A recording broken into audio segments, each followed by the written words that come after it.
have our weight loss lies. What are some of the lies that we've been told about weight loss? Well, it might surprise you that scientists have really no debate when it comes to weight loss. There's not a bunch of scientific studies that say this is the way you should lose weight, and then a bunch of other studies that say just the opposite of that. They're actually pretty clear about what it takes to lose weight. And the reason why that slide says scientists and farmers is because farmers study weight gain more than anybody else on the planet. And the reason why is because if you were going to get paid by pound, then you'd really want to know what it is in food that causes animals to gain weight. So really, scientists and farmers have known for a long time exactly what it is that it takes to gain weight in animals, and yes, humans are animals, and that's carbohydrates. So I don't know if anybody's ever tried any of these kind of dietary things, but calorie counting, or worse yet, decreasing the amount of calories you're taking, or decreasing the amount of fat you're taking, or even things like Atkins or South Beach or many other diets, and they didn't work.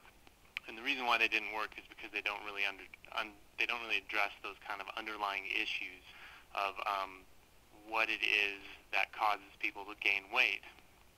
And if you have ever tried something like calorie counting, you know that it just doesn't work. In fact, if you were to reduce the amount of calories you're eating, oftentimes that takes your metabolism and shoots it into the ground.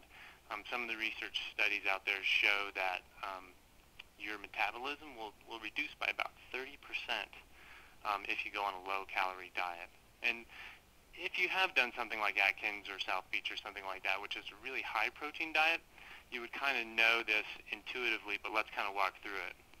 If I were to give you something like a 3,000-calorie diet every day for a month, and I were to give it to you just in protein, let's say it's just a meat source, and then I was going to give you somebody else a 3,000-calorie a day meal, and I give it to them in just something like sugar, everybody who's listening to this would know that if I just gave you just the protein, then you would lose weight over that month. And if I was just to give you just sugar, you would gain weight over the month.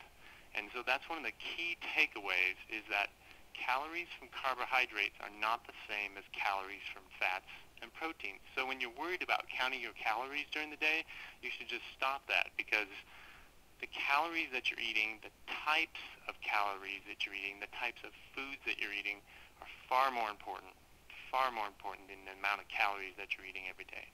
I think a lot of us have experience with that. That makes total sense. Absolutely.